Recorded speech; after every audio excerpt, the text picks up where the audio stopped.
Hey everybody, welcome back to Urban Meyer's Pint House. This is Weekend Kickoff, brought to you by Bryant Heating and Cooling Systems. We're running out of them. Just a couple weeks left in this regular season, this bizarre regular season. And my goodness, do we have a lot to get to in this show. I don't even know where to begin. Ohio State did not get to play last weekend. Cancellation on weird Friday bye week night. in the middle of nowhere, but whatever. Yeah. Didn't expect that one. You've got Big Ten rules with the minimum of 6 games and trying to figure out CDC guidelines changing. You've got Ryan Day coming down with COVID. You've got Larry Johnson coaching on Saturday. You've got the college football playoff rankings. You've got Michigan now shut down until Monday, so we don't know what's going to happen with the game on December 12th. Well, I don't know. Where do we start? Where do we start? Ohio State is on track to play Saturday at Michigan State. First and foremost. That's where we start right there. That's important. Fingers crossed, and we'll get there when we get there. Well, see, I put out all the information, and now I know Schlegel is ready. He's looking at me. Should we just let Zach go? Because he likes to talk about it. Zach, where do you want to start? Why does it always start with me? Because you're the homework guy. That's why. Schlegel thinks I talk Check too the much. notes section out over there. Wait, I Schlegel think thinks you talk too much? Yeah, he does. No. Schlegel and I could talk here for 4 hours, right? Just him and I back and forth. I'm kind of hoping for that. Yeah, I know. So I think it goes back to the theme that we've said week in and week out up here on the stage is this year more than ever, you have to take it 1 week at a time, and I think that's what Ohio State's doing. They're not looking for that Michigan game next week thinking, we can get 6 games in. They are just thinking, hey, we have to take care of business against Michigan State on Saturday. We haven't played in a couple weeks. The last time we played was Indiana. We didn't have a great taste in our mouth after that game. The nation is looking at us. Everyone's kind of saying, why are we number 4? We need to go out there and take care of business. And at this point, you can only do what you can control, especially in a crazy year like 2020. That team is focused on Michigan State this weekend, going up to East Lansing, and that's it. All right, I threw out all that information, but I left out the most important details. That's Cardale Jones, in case you didn't already know who he was. The Dirty Dale from the Cleveland himself. Zach Boren, Robert B.B. Landers, Anthony Schlegel, attacking and dominating, and Evan Spencer right next to me. A couple national champions up here. And the Buckeyes are trying to reel one in here. They're staying in position. Evan, there's so much talk about getting to 6 games, and Zach just said you can only control what you can control, which is Michigan State this week. I would just imagine that for this team, that's got to be almost impossible because you start doing the math in your head, and you're like, everybody says you got to play 6, or is the college football playoff going to do this or that? Like, that's got to be tough, especially when the coach isn't around. You're 100% right, and it's so tough. But to Zach's point, thinking about hey, we got to try to take this thing one practice at a time, hell with game at a time, right? Because we don't even know those things are going to be secured at the end of the day.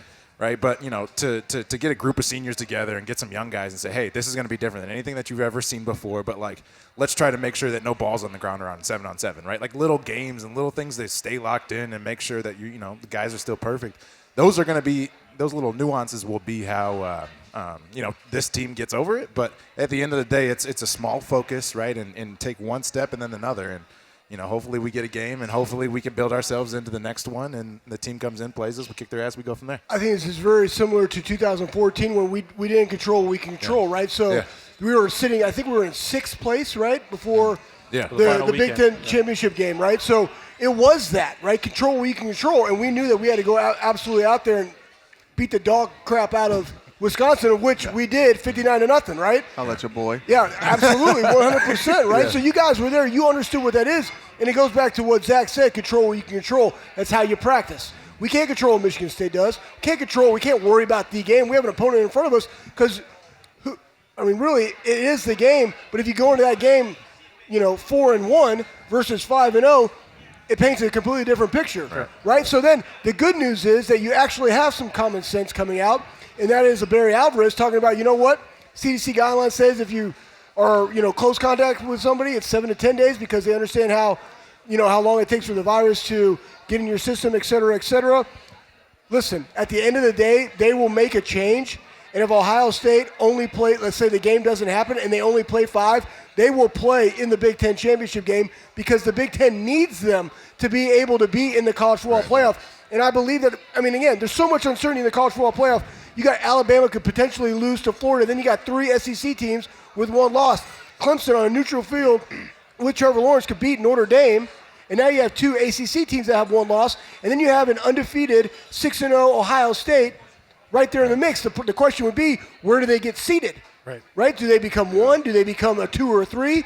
I don't know, but does it really matter? No, as long as you get in the playoff. Seeding does matter because you want the lesser, the easier road. Yep. But, again, you handle your business. Ohio State would be there because the Big Ten needs the revenue money, and they need it for recruiting. Because this year has been a dumpster fire. We've seen it, right? We always talked about the team that handled COVID the best. We're going to have the most success in the Big Ten. It's the teams with the best culture. It's Ohio State, it's Indiana, and it's Northwestern. I don't think it goes to the Big Ten Conference, though. I think even if the Michigan game does get canceled, if the Big Ten doesn't let Ohio State get a 6th game in and they don't play in the Big Ten championship, I think it goes a step further. And when they play another game, whether it be against Wisconsin that weekend or whoever it might be, not being in the championship game, the college football committee will put Ohio State in. Yeah. So it's not a Big Ten thing because the committee knows, like Schlegel says, it's about money. Right. And especially this year more than others, the committee's trying to bring in money. People will not watch 2 ACC teams versus 2 SEC teams. It's not going to happen. The Big 12 won't have a representative and the Pac-12 won't. So it leaves an opening in the Big 10, and obviously that's Ohio State. There is no way the college football playoff will be Alabama and maybe Florida or Texas A&M and then Notre Dame and Clemson. They just will not do it. We like to think that these hate us. You got to remember that. They hate the hell out of us. So they hate us, but they know. There is still a possibility that they will do what the hell. You look at Twitter every Monday though, and what is Ohio State putting out? What's Gene Smith putting out? What is Fox putting out? Right. Is that the draw of Ohio State is the biggest across the country. Right. So the college football playoff committee knows that. They're not going to have the massive draw if you don't have Ohio State and you have 2 SEC versus 2 ACC. It's just not going to happen.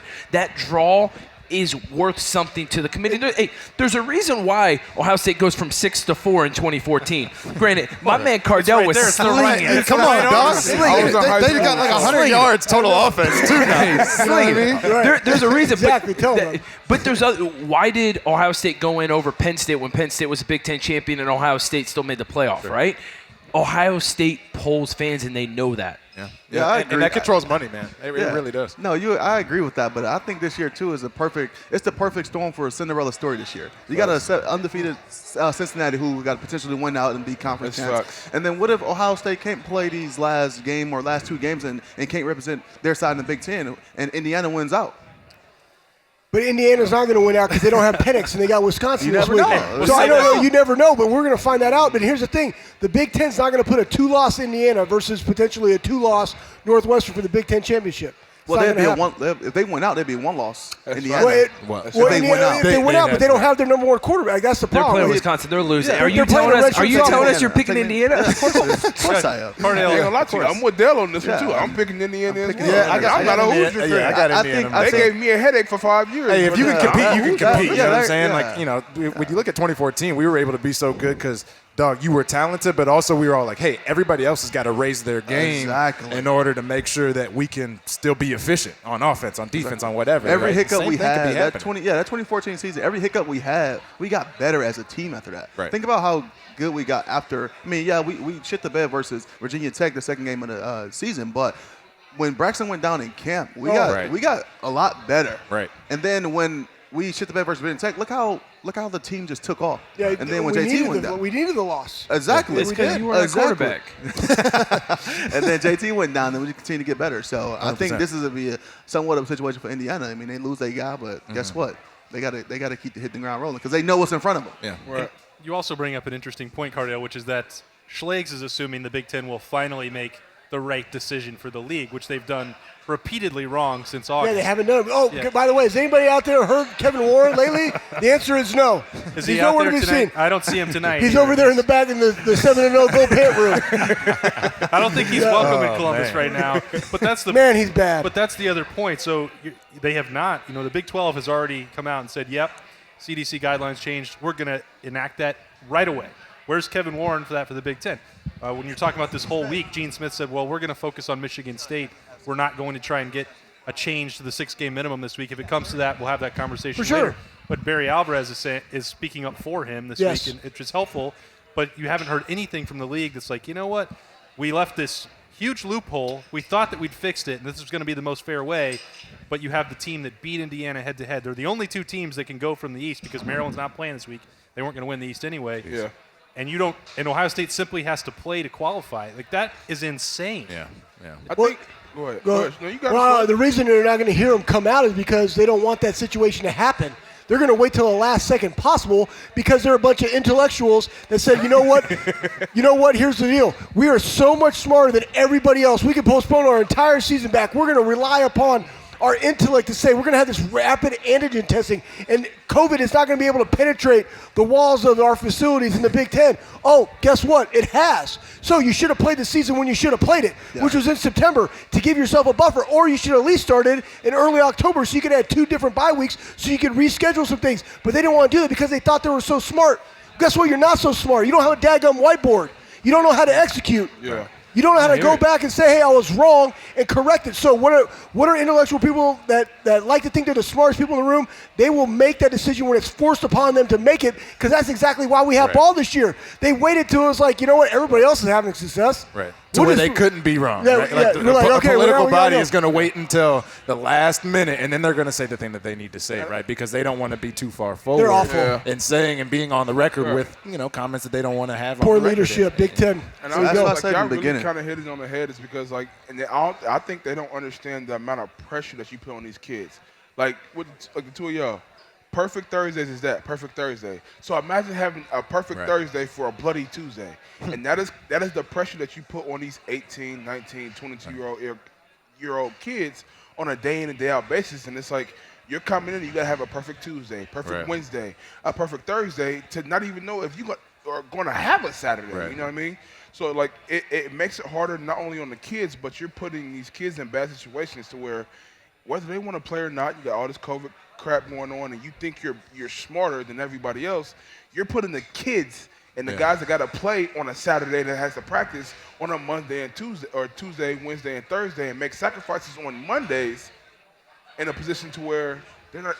Can they be successful? Well, I mean, you make a really good point, right? You start thinking about the importance of practice, right? The importance of knowing why I need to come underneath on a mesh route and not go over the top and have my head this way and run smack into the dude who's covering the next guy, right? So, I mean, it is still a dangerous sport. We got to remember that, and these practices are important, right? So, I mean, there's so much about the situation that we have, right? COVID is freaking terrible, and nobody can control it at the moment, right? But if we're talking about ball and we're talking about giving, these guys the best opportunity that they can, no matter the situations that they have, you just got to take everything into consideration, but also be a leader, be the communicative leader, be the guy that stands up there, puts, your own name out there and says, hey, I'm going to lead, whether it's right, wrong, and different. If you don't like me, get me out of here.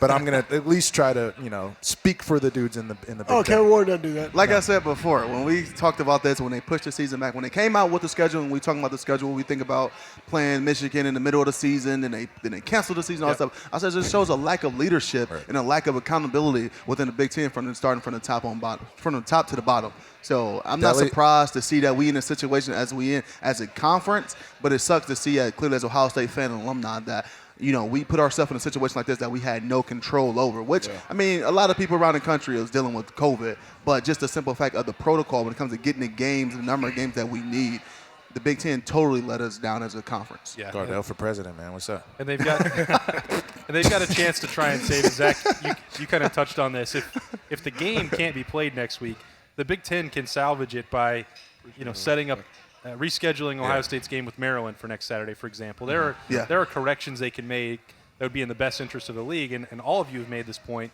that the Big Ten needs Ohio State, or they need to put their best team in position to be in the playoff. They got to apply discretion. I mean, if you're looking at it in the league, right, they're bumping games back to freaking Wednesday just because they got to get them in, right? You know what I mean?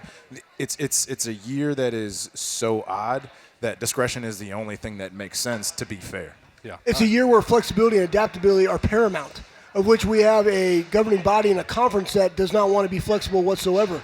Why? Because they don't know how to plant the flag and go. That's the problem. They don't have any type of leadership. Hey, how about we start talking about what Herbie said about Michigan? That'd be a great conversation. We'll talk about that. That's what I'm saying. I will. You know what I mean? Let me Freddie Myers, Pine House, people. Let me get this in first, and then I'll tag you back in. I want to have a reminder to all the football fans watching Weekend Kickoff, brought to you by Bryant Heating and Cooling Systems. You should be down here. That Columbus Comfort Heating and Cooling is your Central Ohio Bryant Heating and Cooling contractor. They will do whatever it takes to make sure your heating and cooling system gets you through the winter in comfort. You can rely on Columbus Comfort to provide great service at your convenience. But don't wait for your furnace to break down on the coldest day of the year. Schedule your appointment today at Columbus. That would suck. Comfort.com. Suck. That's great advice from Schlegel. Bryant and gets. Columbus Comfort Heating and Cooling. They are doing whatever it takes. All right. We usually just segue right into the players that have to shine, the Bryant Heating and Cooling, whatever it takes players. We'll hold off on that. Yeah. Schlegel, you have something else on your mind. Time. But I'm going to ask Zach first. So when we're talking about that, you seem to have something you want to say about Herbie. No, I don't. I just thought it was cool. You just thought it was cool? Discussion problem, I mean, it's a good top point of topic. I mean, I'll say this for Herbie. What he is saying is if he had just stopped and said other coaches believe that there have been cancellations due to COVID and stopped right there, that's accurate because there are a number of coaches that believe that. Yeah. That includes Ohio State. Right. Going back to that Maryland game that we're talking about rescheduling, like it's not even that bad. It's not a slight on their university organization, the men there, or whatever, right? It's just basically talking about what everybody's talking about. Like, they're putting two and two together. Like, oh shit, they suck, and this team's pretty good. So maybe if they really hate each other, then they're not going to figure it out. You know what I mean? Yeah. So I don't know. I get why there's pressure on them, but it is what it is. This is. So we go on the Buckeye cruise every year, and Buckeyes. Yeah, and the past couple years, especially this last year, I got to spend a lot of time with Herbie. There was a day where we were hanging out on the beach, and Herbie gets a lot of flack from Ohio State fans and Buckeye Nation, and deep down, that dude is true scarlet and gray, and he should not. He should not whatsoever. That guy has a job that he needs to do, but that dude bleeds scarlet and gray as much as all of us up here. And obviously working for a huge network like ESPN, he is framed into having to say certain things and having to follow certain storylines. Herbie came out and said what was on his mind the other night, and he should not have to apologize for what he said. No. He was speaking the truth, and it is truthful. Michigan and Jim Harbaugh, it's a dumpster fire up there right now. The parents are going in there having parent-only meetings with Jim Harbaugh. Came out today that Joe Milton during the Rutgers game was telling everyone on the sidelines that he was transferring after Cade McNamara went in and replaced him. It is a dumpster fire. Those guys do not want to play for Jim Harbaugh. You saw the way that they went out this past weekend and played against Penn State. The very first play of the game, I knew they lost. Right? I'm sitting up here and on last Thursday thinking they're going to pull things together. They're going to beat Penn State. The very first play, I knew my pick was wrong because of just their body language. You can see it. Bad demeanor. It's bad demeanor. Bad body language. And let's be honest, Harbaugh isn't dumb. Harbaugh knows that they will go out and get throttled once again by Ohio State, and he is trying to use the year as an excuse. I mean, his job's on the line. He knows that. And he's not guaranteed the Lions job. He's not guaranteed the Jets job. Man. He doesn't have a guaranteed job. So he has a great contract with Michigan. He's trying to protect the way that they are this year and use COVID as an excuse. But I know everyone saw, as you were watching that game, the tail of the tape over, I think it had top 25 or versus top 25 teams versus Michigan State versus Ohio State. And it was all over Twitter, and you saw how bad it was. He doesn't want to be embarrassed again. Herbie was 100% correct. What Herbie did was he got their attention because out of an abundance of caution, you could use that as an excuse. And what we've talked about on this show and on Morning Juice is the fact that they have all these standard and protocols in place. There's a 7.5% threshold where it goes to red, which is where you're supposed to shut down. Dr. Borchers came out and said they actually got to that threshold, and it's why they canceled the game. And they pressed pause, and they were able to report because they believed that they had it under control and could go back on Monday because those numbers had gone down to where it was safe to resume practice. That's what it did. What he was saying was it's unfair for an Ohio State to have to play a team that could wave the white flag and say we're suspending play for 2 weeks. That would hamper Ohio State from having a 6th game to go to the Big Ten championship. That's what he was saying. Now, it just so happens the fact that the team that could do that is Michigan. Is their rival. Right, is their rival. So what it did was it was now a shot across the bow that got the Michigan AD to come out and said, what are you talking about? It makes me upset. Well, great. You should have been pissed when you had your head football coach marching to play because he has no relationship to the president of the university because you guys didn't want to play in the first place. Yeah, he hasn't seen Proof David Copperfield. He hasn't seemed that upset about the absolutely terrible terrible product on the field. That's what I'm saying. Like, I mean, there wasn't a great outcome or, exit from the San Francisco 49ers. There hasn't been a great output from him at Michigan. It's the I process. don't know why he would go It's get the the Lions process. or job or anything else. He should never get the Lions. It's ridiculous. It's the process. Go ahead. Well, me and Beanie talked about this earlier. Oh, what are you talking about? And we said, Well, if I'm Jim Tell him Harbaugh, about the show. Time out. Tell him about the show, bro. You and Beanie. softball, Beanie. It's just kind of like it's kind of like an appetizer for Thursday nights. Okay. So pretty much, we talked about this point, and we said, It's what some would mac you and do? cheese bites. Pretty much. Got it. Straight out of Roosters. Got Straight it. out of Roosters. Yeah, Man. got it. But we talked about what would you do if you was Harbaugh? If you knew, I said, if I was Harbaugh, I would pull the stunt that Michigan is trying to pull now. Only if I knew that all I had to do is sign my name on a dotted line for NFL job. Because guess what? That comment Ryan Day made earlier this year about wanting to put up 100 versus Michigan. Yeah. And if you pull this stunt that we think that you're going to pull, just wait. Listen, Harbaugh is who he thought we were. If you pull this stunt, then and return to Michigan, poof, David Copperfield next year, then that 100 points, guess what? Ryan Day going to want to put up 200 points if your game is the one that you can hinder us from going to the college football playoffs. Right. So, but if I'm Harbaugh to last I can't beat you on the field, I'm kind of take it off the field, my last screw you to Ohio State would be COVID, see you later, NFL, I don't care what happened in college. Yeah. I think though, they talk about being the most winningest program. That's what the AD said. Are they? I thought they were like third now. They've dropped. They're Yeah, not. of course they've dropped. They're not. They only I pay think- attention to what they claim. Yeah, what they claim. I think they're third. They're the Anyway, champions- 90s, they're the we champions were- of the West. I've not digressed. I've digressed. But I think that the players there, just like us, right? I mean, back in the 90s, we couldn't beat Michigan. Straight up. And then all of a sudden, Tress comes in, and we've lost 2 in the last 2 decades. Like, what are we talking about Poof, here? David Copperfield. Poof, David. And they still want to play, right? I mean, you could say the same thing. Like, why would we want to They play in still wanna play, 2004, right? When you got a number 7 Michigan coming into our place, right? There's always a chance it's the rivalry. The guys want to play that have a high GSF. They want to play that game. So I think that they are going to play it. But to your point, Cardale, and I don't even know if I have a point, it is this. Michigan needs to play this game. They need to have some resolve because they need to keep what they got in-house. Because if not, it's going to be a dumpster fire, and they're not going to have any type of recruits. It's going to send them back even further. Well, I was going to touch on the recruiting. Harbaugh, that's where he struggles the most, his relatability with recruits. And developing dudes. Well, Yeah, I was you gonna and say developing no, I is- know, is but another thing, Austin too. and I talked about this on Monday. I wouldn't even call it development because you can't develop a player unless you have a relationship with him. That's true. In my mind, if a player doesn't respect you and have a relationship with you, there's no way you can develop him because that player will not take coaching and not take you seriously. 100%. The problem with Harbaugh is he can't build relationships with recruits and he can't build relationships with guys on his own team in the university. Yeah.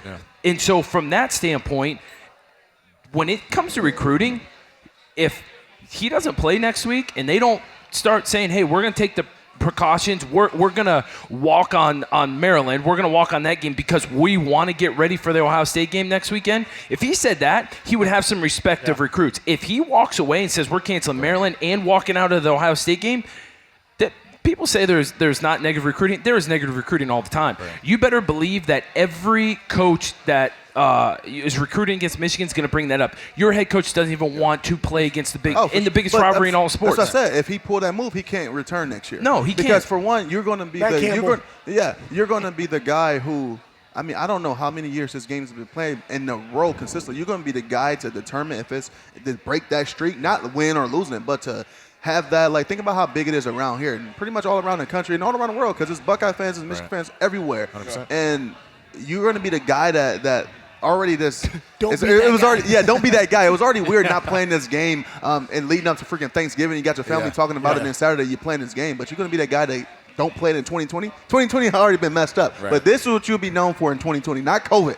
Yeah. Canceling the Michigan Ohio State I don't game. know how anybody at any level of football anywhere would want to play for that guy afterwards. I mean, it's just an example of who he is as a person, and I'll hop off my soapbox on that one, but it is what it is. Go Bucks. All right, let's talk about those Buckeyes. All right, Yeah. let's Here we go. beat that up. That's next week's game. They play Michigan State on Saturday. We don't know. Love it. The availability report will not be out till Saturday. Good. We're not going to reveal any identities of players that may have tested positive. Do you have some identities? I You know what? I appreciate your journalist integrity there, Austin. I will not ask you about that tomorrow. But yeah, file that away.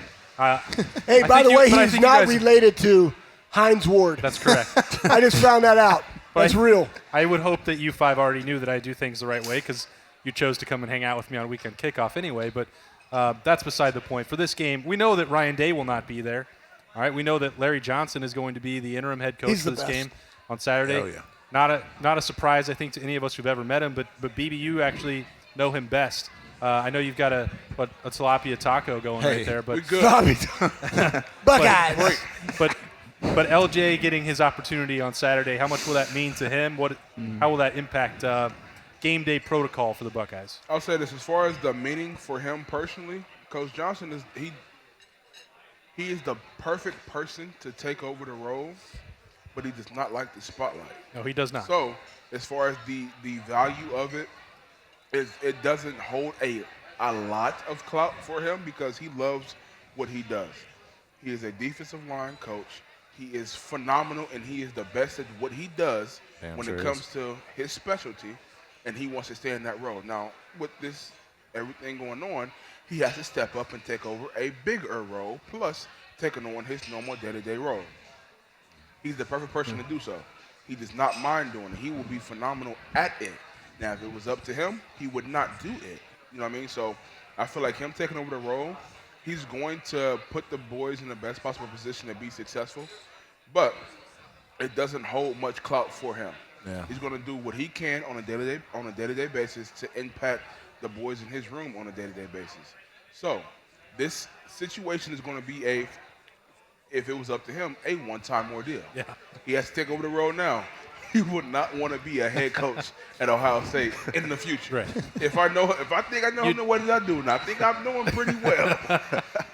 That is not his aspirations. He's doing it because it's about the team and not about self. And he sort of, obviously he's in this position where he has to embody something that he's preached to you, and you guys have all lived at Ohio State, which was the next man up thing. And it's not like Ohio State invented or trademarked this, but no, it's called when called upon, you respond. Right. And he has to respond by being the head duck on Saturday. That's it. Proof David Copperfield. Right. But you guys also have had to do that as players, and that's going to be the case. I didn't say who they were going to be, but we know that there's going to be players missing on Saturday. Right, for sure. And potentially even next week. So, Cardale is obviously a perfect example of this. Zach had to do this against Indiana in 2012. If you have to go do something, what is it about Ohio State 12 that gets guys ready for these opportunities that might decimate some other programs? I just think you start with recruiting. You start with having the guys to be able to replace a guy, because I firmly believe Ohio State they don't recruit for the 4 or 5 year players. They recruit because they know in 2-3 years these players are going to be out of the program. So I think they do an unbelievable job, and Coach Schlegel can kind of attest to this as well. When you come to practice, out of nowhere, the coach will scream, "Hey, such and such, a starter has broke a shoelace or an equipment issue." So just to make sure that his backup or his backup's backup is paying attention and know they reps and know that you're going to be locked in. It's 2 type of reps that they always preach: game reps and physical mental reps. And Coach Meyer will preach to his face is freaking blue that mental reps are just as important as game reps, because as a backup, you're not going to have as many physical reps in practice. So you're going to need those mental reps. So when you have that slight opportunity to perform or getting in, you need to be ready. You're going to hit the ground running. So I think they do an unbelievable job of making sure all the guys in each and every position group, but definitely on the offensive side of the ball, is knowing what's going on with each and every game plan, each and every practice. Yeah, I mean, I'd say there's like a little bit of an understanding when you come to Ohio State as well, right? Like, at any point, like, oh, shoot, I'm good enough to be here. You know what I mean? Like, I'm one of the dudes, I can make it. Sure, I might have my own development. I might have these own issues or whatever. But at the end of the day, if I'm getting my mental reps, if I'm getting with my coach, if I'm getting with Schlegel in the weight room, and I'm making sure that I'm doing my things right, at the end of the day, I'm good enough to do it. I just got to figure out a way to do my job the best that I can do it. So, Ohio State is unique because we have so much depth, we have so much talent, and guys that are itching to get out there. But maybe it's a little bit of thing that we can just, be happy about, but I don't know. No, I think part of it is, one, the way they teach the guys, right? So right now they teach the concepts. Like, you understand the why behind what you do, right? So one is the physical reps, one is the mental reps. The other side of the ball is, if I'm a quarterback, I understand the concept of why we slide protect or why we call this guy the Mike. As a Mike linebacker, I understand why we're doing these type of stunts and what gap I have to be lined up in, and so does my backup, and so does that backup. We understand when called upon, because somebody's going to be down, I might have to step up and play a role on special teams, and we understand the value of that. The same is said for coaching. It's also why Kevin Warren, not Kevin Warren, God bless. Wilson. Yeah, Kevin Wilson, right? Kevin F. Fulgram Warren, that's his middle name, I think. Anyways, it's why he's coming out of the box.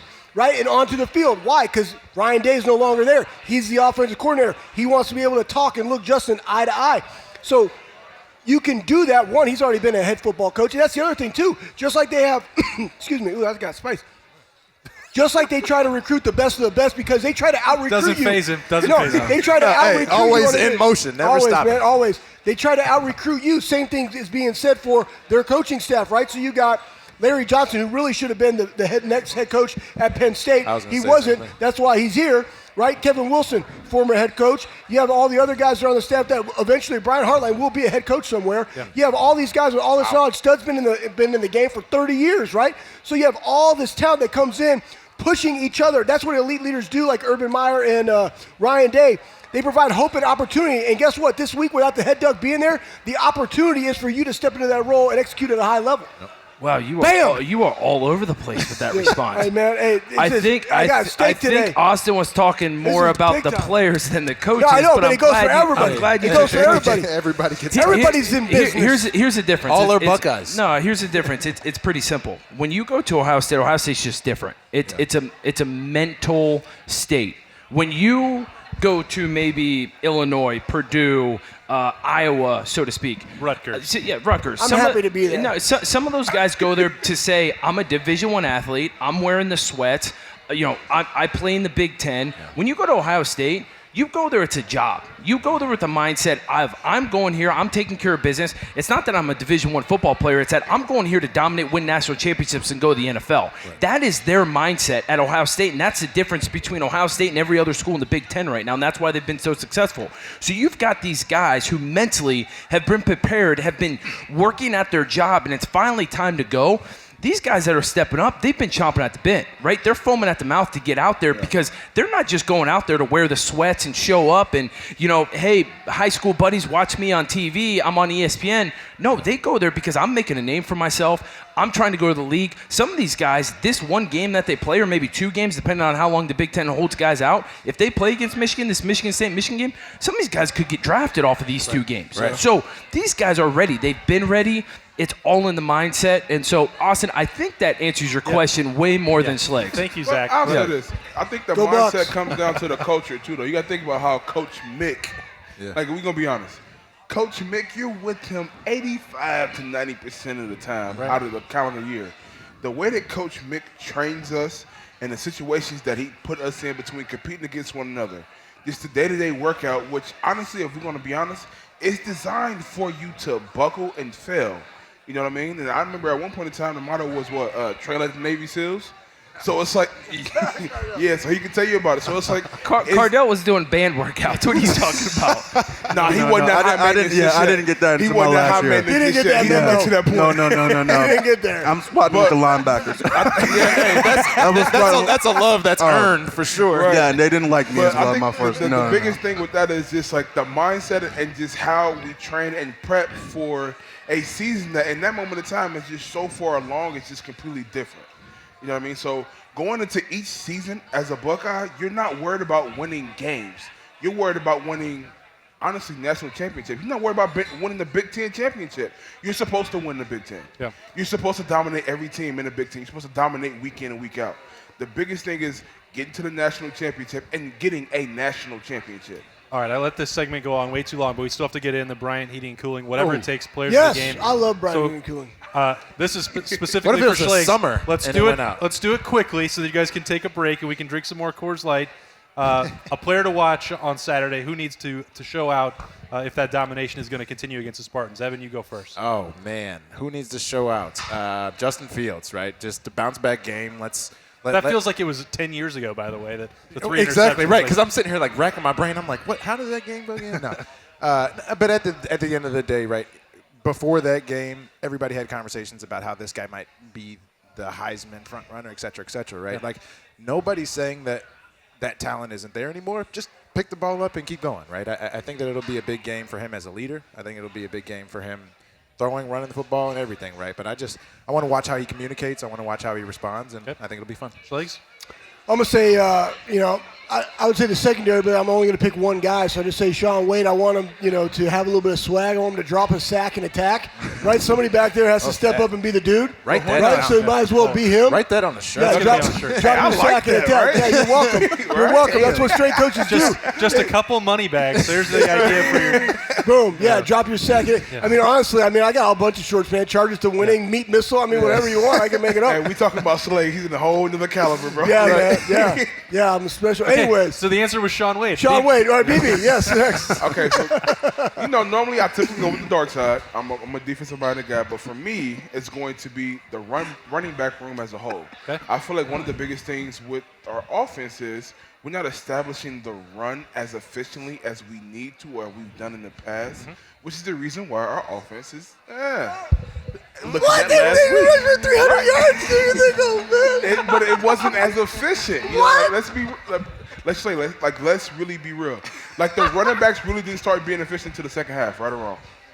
Oh, no, definitely. We're giving you a little bit of. I love you, man. Just keep I know going. where you're coming from. I know where you're going. I'm paying no attention no way. I'm listening to you, baby. I look at it like this. I got you, if baby. you give the I love running you. backs more opportunities from the beginning of the game to establish our run game, it will open up the pass game to where our offense can get back to being efficient and actually controlling the game and beating the hell out of the team from start to finish. Okay, I got you. I'm back. You had me at hello. You had too many Coors Lights. It's okay. Don't worry about it. I still love you. We'll go Your quick. surf and turf for your cores, it'll get you there. Yeah, we'll go quick. I always don't pick one person. I pick a group because I always think you play in unison, and it's the secondary. I think you're going to see some new faces out there. There's going to be some younger guys that are getting some opportunities that are going to be starting. I'm excited to see those guys playing. Obviously, secondary's kind of been called out all year. So time for those guys to show out. And I know Kerry Coombs working hard. For sure, and I'm going to go with a guy that I toot his horn when he's doing really well, so I got to get on him a little bit. Even though he threw for 300 yards, I'm going to go with Justin because I would love to see him protect the ball a little more, knowing when the play is over. He's such a dynamic playmaker and can spin out of 3 tackles in the backfield and throw it 50 yards downfield, but you don't need to do that every play. You need to know when the play is over because a lot of those interceptions and turnovers were, in my opinion, were self-inflicted. Maybe one because it was tipped. But I'm going to go with Justin protecting the ball overall and just definitely when he's carrying it like a loaf of bread. So Justin Fields, my guy. Zach, I'm going to build off yours and specifically say Ronnie Hickman at safety. I think you throwing nuggets out before they're dropped. I just think it's a time. Well, that's some nuggets. Whoa! Hey, we were talking about journalistic integrity. I might have to play devil's there. advocate to this, but go ahead. Yeah. Nuggets are dropped. I'm not going to say any. I'm not dropping say nuggets like about McDonald's. This is Lettermen Row, so I'm not going to talk about anything else. Yeah. I'm just saying there's a problem at safety. They were looking at different combinations in that defensive backfield. Ronnie Hickman is a guy that I would like to see, and I think that we will see on Saturday against Michigan State. And this, it was late in the year a couple years ago when Brendan White went in and it made an instant change there. Yep. I think that Ronnie Hickman can do that. If it could be other guys, Josh Proctor might play more there. I think you're going to see a lot of Josh Proctor, and I think you're going to see a lot of Lathan Ransom as well. I think the young guy's going to get a lot of playing time back there. So we'll look at those, and right now we'll take a break. This is Weekend Kickoff. It's brought to you by Bryant Heating and Cooling Systems. We'll be back with more. All right, taking a quick break on Weekend Kickoff, brought to you by Bryant Heating and Cooling Systems and our good friends at Columbus Comfort Heating and Cooling. Tim's back again. Tim Smith with me. And nice to see you again, Austin. Thank you very much for hanging out with us. I know I don't have to ask you who's going to win on Saturday, but I'll save that for the end. Oh, there you go. Yeah, that'd be a nice closing point. But to talk about what Columbus Comfort is doing, I know that things are going really well. Business is picking up or staying strong, however you want to phrase it. You guys got some big projects you're working on. But when you're going into these homes, if somebody calls you up, what's the first thing that they need to do? What questions do they need to be asking? Well, I'll tell you. Yeah, I'm glad you brought that up, by the way, Austin. So this week we had an experience that's been actually coming a lot more common lately. We went to a customer's house, had an 11-year-old furnace, and the company before us said it needed to be replaced. It had a bad heat exchanger, and I'm like, oh, really? So I got in there and started digging around, and turns out all it was a plug condensate trap. So instead of spending $6,000 for a new furnace, we fixed it and was out the door for about $180. So somebody that had to come get a second opinion from Columbus Comfort. Yeah, second opinions are free for us. could have just saved some time and called you all in the first place. Yeah, they could have. I'm not saying we're perfect by any means. We make our mistakes, but we'll do anything to make it right. I mean, our customers are our number one focus. They're our number one focus. Our employees are our number two focus because we take care of our employees take care of our customers. Right. We don't incentivize guys to sell. And actually, I hate even telling that story. You know why I hate telling that story about that? Because I'm in the same business. We shouldn't be doing that. You want to focus? That's I feel the same way as you. Why do we not talk about how other media companies cover Ohio State? We should all be doing the things at the most professional level. Exactly. And that should be the goal. Exactly, it should be. Whether you spend $5 with us or $5 million, you're going to be treated the same across the board. And it's so frustrating when you're a professional like us and you come out and you see and hear that. So if I was a client in today's ages, number one, nobody in Columbus, Ohio should be replacing a furnace 15 years or younger. Okay. It should not even be on the board. The heat exchangers are the most expensive part. They're covered for a minimum of 20 years. So why would you replace it? You got the biggest high-dollar thing there for free. So in my world, if anybody's trying to get you to replace a furnace under the age of 15, please get a second opinion. If we see that come in our office, I personally go out and look at it to see what's going on. That's a great tip. That's one of the first times I've heard that throughout this whole year of working with Bryant Heating Cooling Systems and great people like you guys at Columbus Comfort. 15 years, just work on that, and it's going to be something else wrong, most likely. Right. That's a great tip. What else? Go ahead, Tim. I may be wearing a lot of pink right now, and it's hard to trust a guy with wearing this much pink. I get it. This is close to pink. I don't know what color this actually is. And we just take a lot of pride in what we're doing. Like I say, we may not be the best. We may not be the smartest. I don't know. I'd say we're pretty darn good, though. There's a lot of customers we have that trust us, but we will do whatever to make it right and just give advice. I had a lady call today. Kept me on the phone for 30 minutes just to talk about her heating bills and why they were so high and what she could do better. She had called 7 companies and said I was the most personable person she had talked to. It don't take much to be a nice person. It really doesn't. That should be the bare minimum as well. We're talking about professionalism, courtesy for your fellow man. That's great stuff. Anything else new going on that people need to know about at Columbus Comfort? We're doing a lot of geothermal units. Okay. We got that going on. We're doing a lot of boilers. I encourage everyone to go out to the motorcycle museum. We just put a brand new system in for those guys, and it's working great. All right. So definitely encourage that because have you ever been through that? That is I have not been there, no. Most awesome place you ever see. Okay. Just awesome. Ohio State, Michigan State, Saturday at noon. Well, of course, I'm going to go back with my original prediction. I want to see them hang 70. I know it's going to be different because we don't know who's, like you said, you can't disclose who's off the roster yet. But even if the other guys are off, there's enough talent on that team that we should still hang 70. There you go. And just tell them, say, Tim Smith from Columbus Comfort said hang 70. Yeah, and you can check him out and schedule an appointment after he gets that prediction right at columbuscomfort.com. Tim, it's always great to have you out here at Weekend Kickoff. Appreciate you and everybody at Columbus Comfort Heating and Cooling. We'll be right back to the show after this. Yes, sir. Thank you. All right, welcome back to Weekend Kickoff. Lettermen Row Weekend Kickoff is brought to you by Bryant Heating and Cooling Systems. We're at Urban Myers Pint House again on Thursday, 2 weeks in the scheduled regular season to go. So we're about to get into our Silver Bullet Picks segment. Evan's breaking out his. He's got one of the seltzers here. Before we do that, Cardale. They even paid for ad space, though. Well, they absolutely did. They were one of our sponsors. Whoa. Sorry, guys. That's why we have the Silver Bullet Picks segment. If the mountains are blue, the Silver Bullet's for you. Go. All right. I just made that up. You're welcome, Coors Light. You can have it. I appreciate Aaron Lowther and Superior Beverage. They already paid for it. Okay, good. Before we get to that, it's the Buyer's Auto question for Cardale.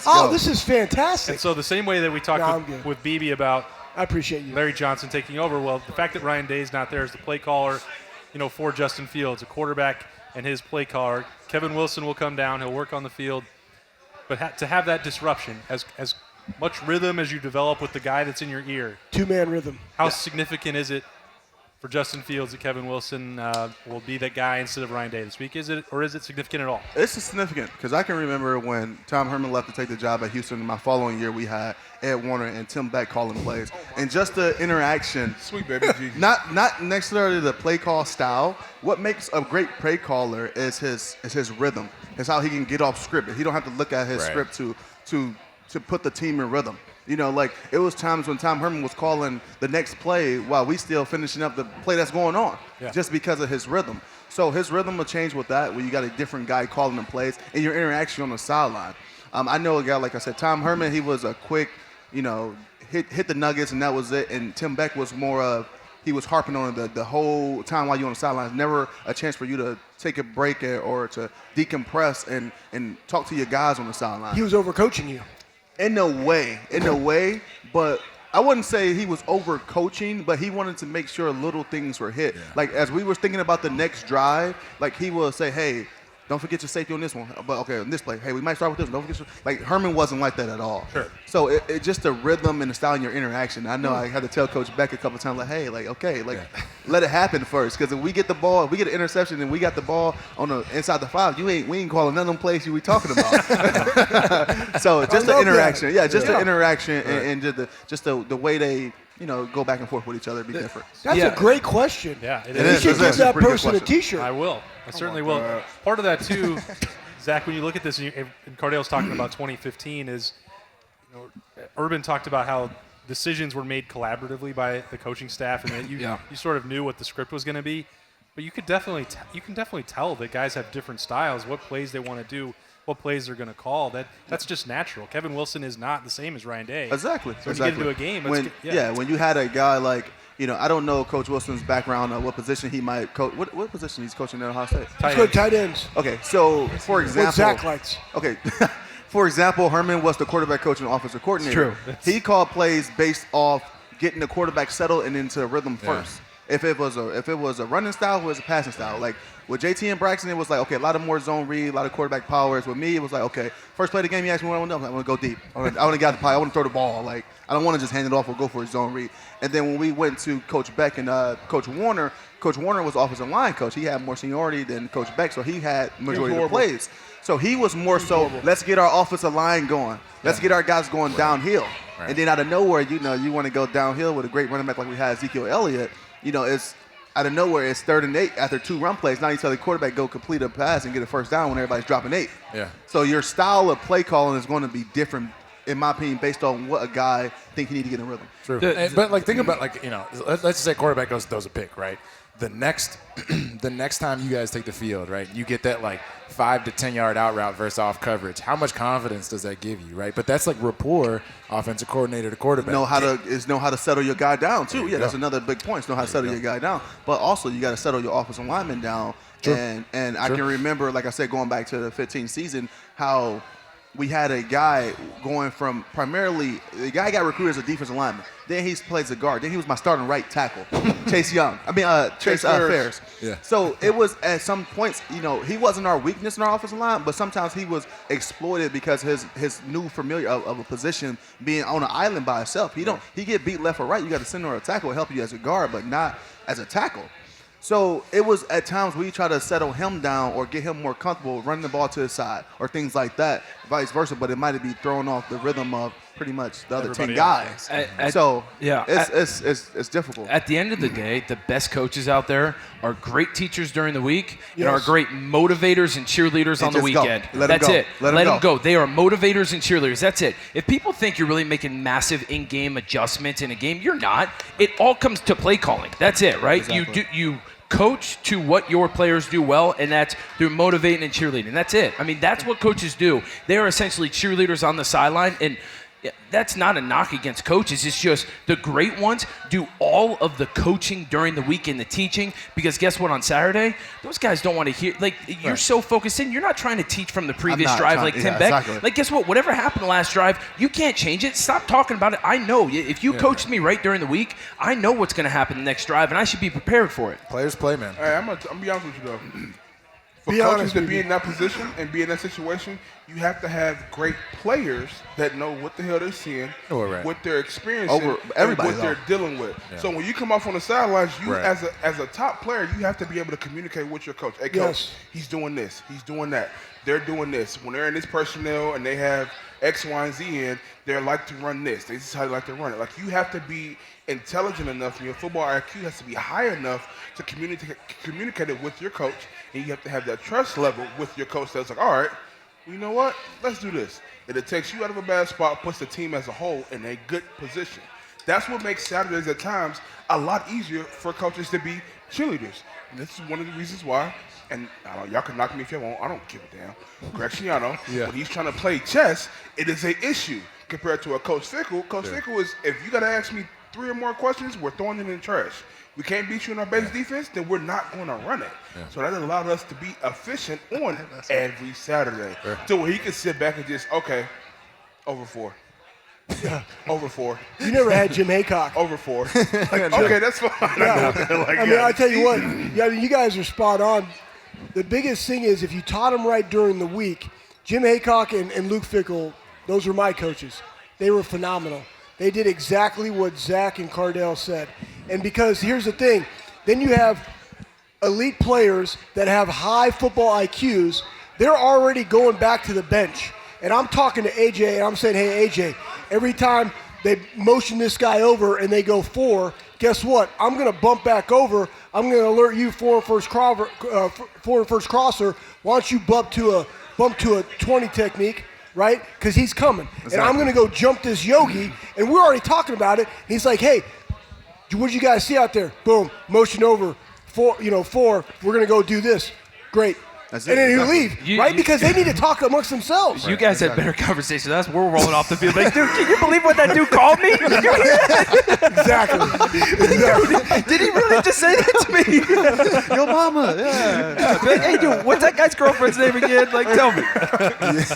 No, that's funny. Another thing, Evan, don't mean to cut you off. No, you good. That when you have a new play caller as a quarterback, I know it was times where we would talk about plays on the sideline and just from my facial expression, Coach like, even though I'm saying, yeah, like, we ain't running that. You know what I'm saying? So that's another thing Coach Wilson had to get used to. Coach Wilson, yeah, he's called plays for Ohio State, but he never had Justin. That was pretty much, he never had that interaction with Justin on the sideline in the game because no matter how much you can coach a guy in a week and, see his expression and all that stuff, it's different in the game. His demeanor is going to be a little bit different during the game. So it's all about reading that type of demeanor as well. There's value in keeping the guys in the flow of the game as well, right? Like, say what you need to say, have the communication, but also keep them engaged, right? Because it helps build the importance. And that's why Kevin Wilson talked about that, said he wanted to be able to look Justin in the eye on Saturday. Also, the fact that he said he would be looking Justin in the eye was a little bit of a helpful hint for anyone who was worried about who's going to play quarterback on Saturday. Or it was a very elaborate lie. Either way. I'll fight Coach Wilson, too. I ain't going to lie to you. You what? I said I'd fight Coach Wilson, too. I ain't going to lie to you. All right, well. There you go. That's the culture of the program. There's a nugget. Right. That was the nugget. Competitive excellence. That's a big nugget with sweet and sour sauce. I'm not going to lie to you. That's a different Buckeyes, that's go a different Bucks, company, guys. This is what just happened? I don't know. Go That Bucks. was the Buyers Auto question of the week, question for Cardale. Now it's time to dig in with some ice-cold Coors Light and Coors Light Seltzer for the Silver Bullet Picks segment. I'm not sure which one of you two needs to wear this, but that was 2 and 2, so I don't care. No, I've already worn it once. I was the closest last week. I know that for sure. No, he wasn't. Zach's current. He was last week, too. I went here on Thursday. The week before. Monday or whatever. Yeah. Zach has to wear that. He was last week, too. Yeah, damn, I didn't couple take a weeks score in a for row, OSU, a week. Sorry, Zach. That's good, man. All right, so let's dig into it. He's got his L chain on. Loser That chain. don't fit you. Penn State finally breaking through. Big win for James Franklin. They're an 11.5-point favorite at the surging Rutgers Scarlet Knights. Cardale, what do we got here? Penn State, leave it there. What do you got? You have Penn State? It's minus what? Minus 11 11 and a half. Minus 11.5. Penn State. I'm going with Rutgers. Man. I like what Rutgers has been doing this year. We've been picking against them all year, and then finally, about 2 weeks ago, we finally started picking them, and they've been winning for us. So I am going Rutgers. Okay. I'm not a James Franklin fan, okay? Never have been, never will be. But you're bugging. No, I'm going Penn State this week. Okay, that's fair. That's fair. That's cool. That's cool. Hey, Is remember it home or away? No, It's at it's away. Rutgers. It really doesn't matter. It's an empty stadium. I'm going Penn State. That's cool. It's 11.5 That's points. football stadium. It's 11.5 points. I'll go Rutgers. All right. Yep. I got Rutgers too, man. I got Rutgers in a tight 1 by 3. That was We'll you talk got them about my winning, score too. later. Yeah, that was the first. I wonder if Lee Corso should change from "not so fast, my friend" to "you bugging." Hey, y'all bugging. It's got to fit. You know what I'm saying? It's got to fit the personality. I did like. All right, Does that Zach. look like I'm bugging? Who you got? I'm taking Rutgers. Penn State's Oh, you off. put an S on there. They've earned it. Yeah, they've earned it. They've had a great year. They've earned it. Certainly by They their compete. standards. Yeah. They play compete. very hard for Shiano. We've talked about that. They do. That's been All 3 levels. And you Special know what? teams too. And it's a great point. I believe that some coaches, and you guys can attest to this, are bad coordinators and good head coaches. I agree. And I believe that's, if they try to go back to that role as a coordinator that you guys saw in 17-18, that's not his bag. That's not what he does at He's an a elite good level. head coach. He's a good head coach that can motivate and inspire his team and let his coaches do what they do. We already talked about it. Yeah, You're a I'll head give you coach more than ever. You're a cheerleader and a motivator on Saturdays. Yeah, you got some good right. You put good guys around you. Chop wood. And James Franklin, they're not fixed just because they beat Michigan. They're still not good. That offense, I would not expect them to cover in any way. So I'll take Rutgers easily there. Nebraska at Purdue. The Boilermakers are a 2.5-point favorite at home. Cardale. Purdue. I love it. What? Rondell Moore? I like your boy. Purdue. No, I got Purdue too. They're efficient running the football. Their quarterback's trying to figure it out, passing the ball a little bit. They're trying to figure out how to be efficient in the passing game. And they got some playmakers at linebacker too, so I got Purdue. I like Nebraska. I think Nebraska's gotten better and better throughout the season. They're due, especially there's finally some negative talk on them, right? Everyone's been coming out and talking bad about Scott Frost and Jim Harbaugh and all these guys about wanting to play football and then how they've been performing this year. Those guys respect Scott Frost a lot, and they want to finish strong and build on next year. They're going to come out. They might do some trick plays. They might do some different things that they would normally do against Ohio State. They'll do it against Purdue. They'll have a victory. Purdue. BB? I got my ass kicked by Purdue, and I'm still a Purdue. Oh shit, I lost Purdue too. Sorry. So I'm gonna go Nebraska, and I think that, like Zach said, the trick plays, which will end up being big plays. Big plays can win you a game. You know what I mean? Especially between two teams like this. So I'm going to take a risk and go with Nebraska. All right. Yeah, if you're in a game like this with that kind of spread, you have to believe that team can win, and I don't. So I'm going to take Purdue to cover 2.5 over the Huskers. Iowa, 13.5-point favorite at Illinois, which we all know did not get to play last week, unfortunately. What do we got here? This is a very 13.5 points. 13.5. That's bumpy. An interesting West Division game. Illinois. Tighter game than the spread gives you, but I got Iowa. Kirk Ferentz leading the guys. They'll figure out a way to get it done. I think to cover 13.5. Oh, I mean, I got a 10-point game. So he took Illinois. So you got Illinois. No. I'm not taking Illinois. No, I said you got Iowa. You got to pick against the spread. you have to pick against the spread. What are you talking about? Where are you at? Come on, in a different world, apparently. In a different world, apparently. It's okay. It's one of So them it's a days. 10-point game. He's You're taking going Illinois. He's taking I'm going Iowa with to win the Illinois. game. I'm No, going no, against the spread. He can't change I guess I'm going with Illinois then. I got Illinois. I got Iowa winning by 10. I took my nose. Illinois. We got you. Hey, you're Iowa to pretty win, prepped. Illinois to cover. We got you. Yeah, Illinois. I They're going to run the football. I like Illinois' defense for the most part. I like their Well, front seven. Their front seven is pretty efficient, so I'm going to go with Illinois. I'm gonna go with Iowa. They got to be one. Why you be wearing that chain? Listen, they can run the football. They can run the football, man. I don't think Illinois is gonna be able to stop them. I think Iowa's gonna control the game the entire time. I know why Cardale just picked Illinois because Champagne room, baby. yeah, champagne room. I know. Champagne room. I think that this game will finish like 7-6, and it'll be one of the ugliest Big Ten games that you could ever imagine. So 13.5. I think Lovie Smith in Illinois can muck that up a little bit defensively and keep that under 13.5. So I'll take Illinois, just like Evan. Indiana at Wisconsin. The Badgers are at home, and they're favored by 14. Thank God this isn't the Big Ten championship game. Michael Penix is out for the season. Oh, he's out for the season? Yes. Towards ACL. I just thought about the pre. So that might influence this pick there. Badgers and Hoosiers, Cardale. I still got Indiana. Okay. They still got a lot to play for. I mean, yeah, they lost their guy, but I just think that's going to make everyone else, even though they've been playing well as an offense, I mean, defense a little bit rocky, I think it's going to have everybody play, step up, and go to the next level. So I'm still taking Indiana. To not just cover, win. Actually, so Win. be clear. There's no bonus points, but I like that. I'm just saying, I'm Win. winning here. I'm not saying, they lose by 10. No, I think they win the game. When Indiana played Ohio State, all we did on the show was talk about how bad Indiana is up front, offensively and defensively. Where is Wisconsin super strong? Up front. Defensive front seven, offensive line. Without Penix, they can't throw the football. Freifogel is a non-factor now that you've got a backup quarterback in there.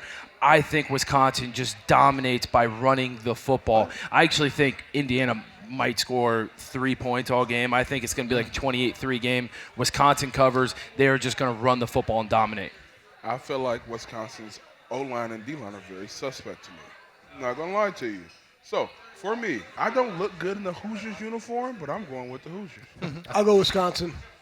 Wow. Damn it, Schlegel. I'm tired of you today. I got Indiana, and I got Indiana winning the football game too. Thank you, White Skin. A lot of faith in those Hoosiers. All right. I'm going to take the Badgers. I just think Indiana's done all they can. They've wasted their best efforts, blow their load, and Wisconsin will handle this one. Yep. All right, the only one that matters. Low. You got me. Ohio State on the road against Michigan State. Knock on wood, we're a couple days away that this actually happens. 24 points over the Spartans. I know where Cardale's going. I don't even need to ask him. Yeah, I got Ohio State. He's leaving it at that. Discuss. He doesn't have anything else to say. Discuss. Yeah. I'm going to go with the Buckeyes. Thankfully, Michigan State does not have any fans in the stadium because playing at Michigan State is one of the hardest places to play, and it's not because of the noise. It's because of something else. Yeah. No, it's because of something else. Up at Michigan State. And so it's a tough place to stay locked in and focused. Very true. There are no fans, so guess what? Buckeyes are winning big. Can you expound on that point for us? I don't know if you has should. anyone seen the movie? Has anyone seen the movie American Pie? Where'd she go to college at? That's all you can. That's all you got. Oh my God! I'm gonna go with the Buckeyes. He pretty much made my point. Only other point that I can make is their grass is god awful and it sucks. So he pretty much hit it on the head. So I'm going. I did not know that about playing road games at Michigan State. I just thought it was the terrible weather that. Yeah, it's the weather. It's the weather. And the weather is awful. Right? It's terrible. If we play our game offensively like the way that we are capable of with no turnovers and the way that Lombardi turns the ball over, it will be more than 24 points. Ohio State. I agree, and I say that it will be Ohio State for that reason because we've had nothing but time to think about how to play that perfect game. Right. So I got Ohio State to clear it. That's right. Rocky Lombardi is what, Schlegs? Not related. They're not related. He's Garbaggio. No, he's You didn't get one he's in. a White Walker. Poof, David Cocker. There you go, my guy. David Cobb. Oh my God. Nah, Buckeyes will cover here. I'm not sure that they will run it up quite like I've predicted for a number of other games, just because the weather's still going to be bad. You're going to be missing some players. You probably just want to get in and out with as little effort as possible if you're Ohio State. Maybe run the ball a lot more. I think BB said that earlier on about the running backs. I think this could be a big game for Master Teague and Trey Sermon. Maybe somewhere around 38-7, something like that. But that's a cover. The Buckeyes will take it. They'll take any win on Saturday as they get back into the swing of things, trying to qualify for the Big Ten title game, trying to get to the college football playoff, just trying to play the last couple weeks of the regular season. We're going to have full coverage of that from East Lansing at Lettermen Row.